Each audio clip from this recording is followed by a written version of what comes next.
Mamlakatimizda tadbirkorlikni qo'llab-quvvatlash, eksport hajmini oshirish hamda iqtisodiyot tarmoqlarida barqaror o'sish sur'atlarini ta'minlash davlat siyosatining ustuvor yo'nalishlaridan biri hisoblanadi. Olib borilayotgan tizimli ishlar o'zining amaliy samarasini bermoqda. Joriy yilning birinchi yarim yilligi yakunlariga ko'ra, Samarqand viloyati tashqi savdo aylanmasi 1 milliard 963,7 million AQSh dollarini tashkil etib, o'tgan yilning mos davriga nisbatan 58,8 million dollarga yoki 3,1% ga o'sdi. Bugungi kunda viloyatda eksport faoliyati bilan shug'ullanayotgan subyektlar soni 849 taga yetgan bo'lib, bu o'tgan yilga nisbatan 12,3% ga ko'pdir. Ana shunday yetakchi eksportyor korxonalardan biri Aziya Metal Prof mas'uliyati cheklangan jamiyatidir. Korxonada metal quvurlar, sendvich panellar va zamonaviy qurilish materiallari ishlab chiqarilib, ichki bozor bilan bir qatorda tashqi bozorlarga ham yetkazib berilmoqda. Eng muhimi, ushbu ishlab chiqarish maskani yuzlab mahalliy aholini doimiy ish o'rni bilan ta'minlab, hudud iqtisodiyoti rivojiga munosib hissa qo'shmoqda.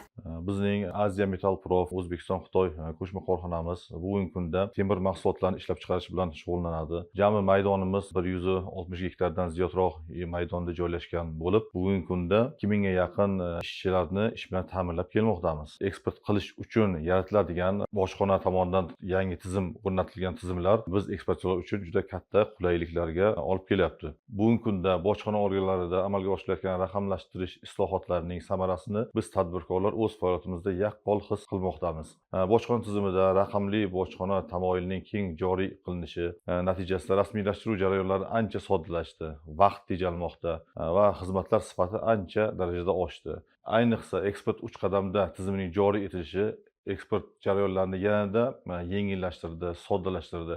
Endi tovar va transport vositalari bor yo'g'i 3 bosqichda tez, shaffof tarzda rasmiylashtirilmoqda. Bu esa ortiqcha vaqt va xarajatlarni qisqartirib, tadbirkorlar uchun yana ham qulayliklar yaratdi. Bugungi yutuqlarning muhim omillaridan biri bojxona sohasida amalga oshirilayotgan raqamli islohotlardir. Raqamli bojxona tamoyili asosida joriy etilgan zamonaviy axborot tizimlari bojxona rasmiylashtiruvini soddalashtirib, inson omilini kamaytirdi. Xizmatlarning tezkorligi, ochiqligi va shaffofligini yanada oshirdi. Xususan, eksport 3 qadamda tizimi eksportyorlar uchun katta yengillik yaratdi. Endi eksport rasmiylashtiruvi 3 bosqichda amalga oshirilib, ortiqcha hujjatlar va vaqt sarfi keskin qisqardi. Bu esa tadbirkorlarning xarajatlarini kamaytirish bilan birga mahsulotlarni tashqi bozorlarga tez va sifatli yetkazib berish imkoniyatini kengaytirdi.